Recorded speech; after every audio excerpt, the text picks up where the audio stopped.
In this lesson, we will examine the pressurization control systems fitted to modern airliners.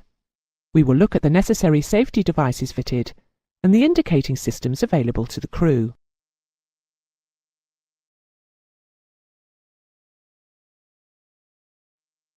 Modern aircraft operate more efficiently at high altitudes, and they have high rates of climb and descent. In order to take advantage of these properties, the interior of an aircraft flying at high altitude is pressurized to allow passengers and crew to function normally without the need for additional oxygen.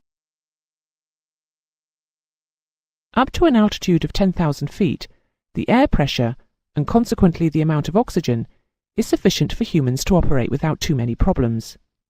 However, the effects of lack of oxygen can become apparent at altitudes above this. To prevent any risk of problems due to a lack of oxygen, it is a regulatory requirement that cabin pressurization systems are designed to produce conditions equivalent to a maximum of 8,000 feet in the aircraft cabin. This means that there is no need for oxygen equipment except for emergency use by crew or passengers.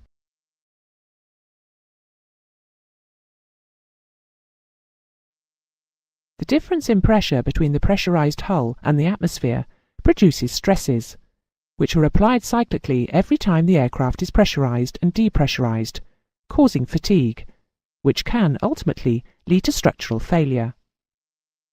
The airframe structure must be strong enough to withstand the differential pressures generated. The aircraft manufacturer will set as a structural limit a maximum differential pressure.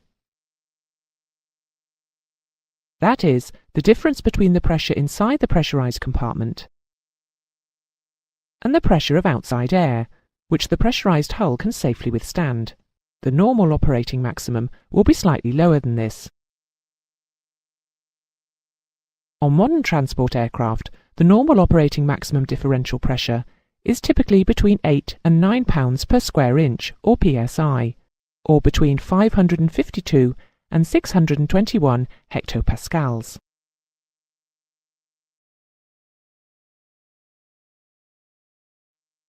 This maximum differential pressure, along with the maximum permitted cabin altitude of 8,000 feet, will set a maximum for the altitude at which the aircraft can operate. As you can see from this barometric pressure table, the air pressure at 8,000 feet is 10.91 psi. So if the manufacturer has set the aircraft's maximum differential pressure at 8.2 psi, then the minimum outside pressure is 10.91 minus 8.2, which equals 2.71. We can see from the chart that this equates to just a touch over 40,000 feet. Thus, an aircraft with a maximum differential pressure limit of 8.2 psi will have a maximum operating altitude of 40,000 feet. This is, of course, the pressurization limit. The aircraft's maximum altitude may be further limited by other factors.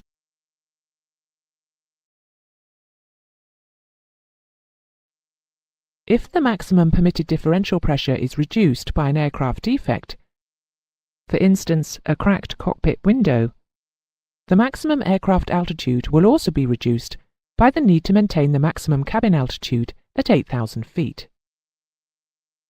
For instance, if the maximum differential pressure is reduced to 6 psi, then the minimum outside pressure will now be the pressure at 8,000 feet, which is 10.91 psi minus 6, which equals 4.91 psi.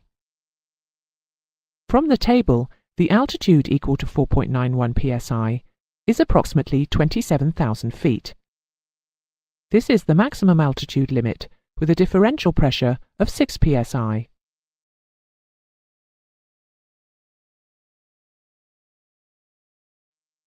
The passenger cabin,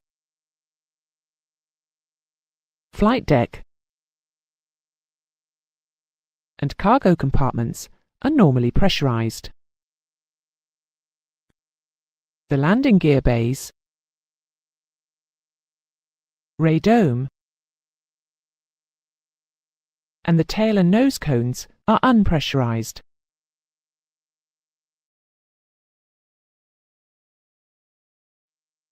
Cabin pressurization is achieved and controlled by having a constant mass flow of air entering the cabin from the conditioning system, and then varying the rate at which it is discharged to atmosphere. The constant mass flow of air is supplied by the air conditioning packs via their mass flow controllers, and is discharged to atmosphere through the discharge or outflow valve or valves. The position of the outflow valve can be controlled either automatically by an automatic pressurization controller or manually by the flight crew.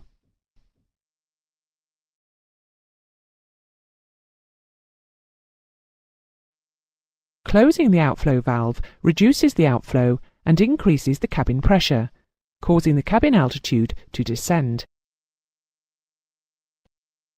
Opening the valve has the opposite effect, increasing the outflow, reducing the cabin pressure, and causing the cabin to climb.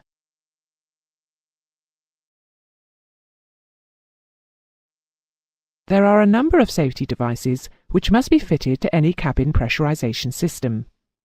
The safety valve is a simple mechanical outwards pressure relief valve, fitted to relieve positive pressure in the cabin when the normal maximum pressure differential allowed for the aircraft type is exceeded, preventing the structural limit from being exceeded. This valve is totally independent of all other control systems, and will open if the cabin differential pressure rises to approximately 0.25 psi above the normal maximum. The regulations stipulate that there must be 2 safety valves fitted.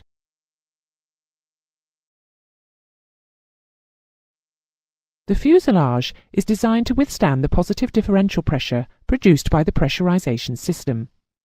However, it is not able to withstand the crushing forces that a negative pressure differential would produce.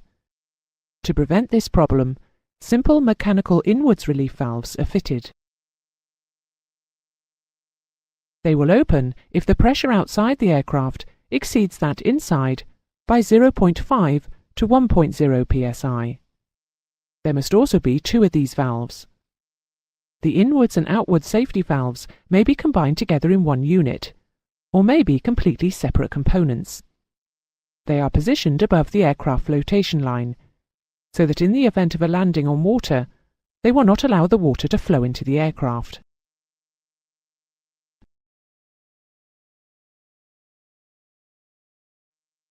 The dump valve is a manually operated component. It enables the crew to reduce the cabin pressure to 0 for emergency depressurization. This valve may, in some systems, also be used as the air outlet during manual operation of the pressurization system.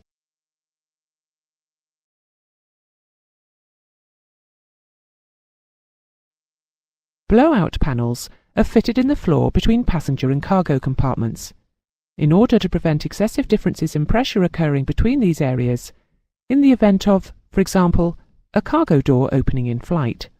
The panels are normally fitted under passenger seats, and they are held in place by springs. If a cargo door should open, then the pressure differential between the passenger and cargo compartments will overcome the springs and the panels will open, equalizing the pressure between the compartments before the floor structure is damaged.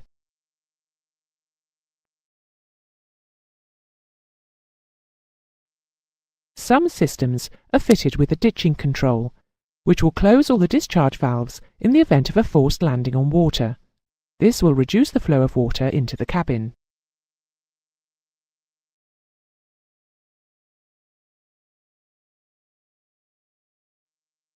There will be an oral or visual warning if the cabin altitude exceeds 10,000 feet. The oral warning may take the form of a horn, and the visual warning a red light in prominent view of the pilot. There is normally a horn cutout button which can be depressed to cancel the horn.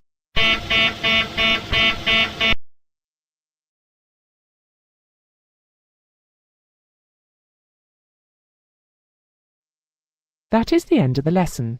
You should now know that the maximum permitted cabin altitude is 8,000 feet, and that the normal maximum positive differential pressure is between 8 and 9 psi. You should understand that the aircraft's maximum operating altitude is dependent upon the maximum differential pressure, and given a barometric pressure table, you should be able to calculate this maximum altitude. You should also know that the pressurization is controlled by having a constant mass flow of air into the fuselage and controlling its exit using outflow valves. You should understand the purpose of the various safety devices fitted to a pressurization system. The positive outward opening pressure relief valves prevent the structurally limiting maximum differential pressure from being exceeded, and negative inward opening relief valves prevent the pressure inside the cabin becoming less than that outside. The dump valve is used to completely depressurize the aircraft, and the ditching control is used to close all outflow valves prior to the aircraft landing on water.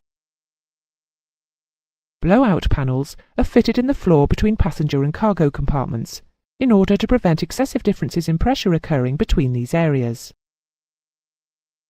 And finally, an oral or visual warning will be given to the crew when the cabin altitude exceeds 10,000 feet.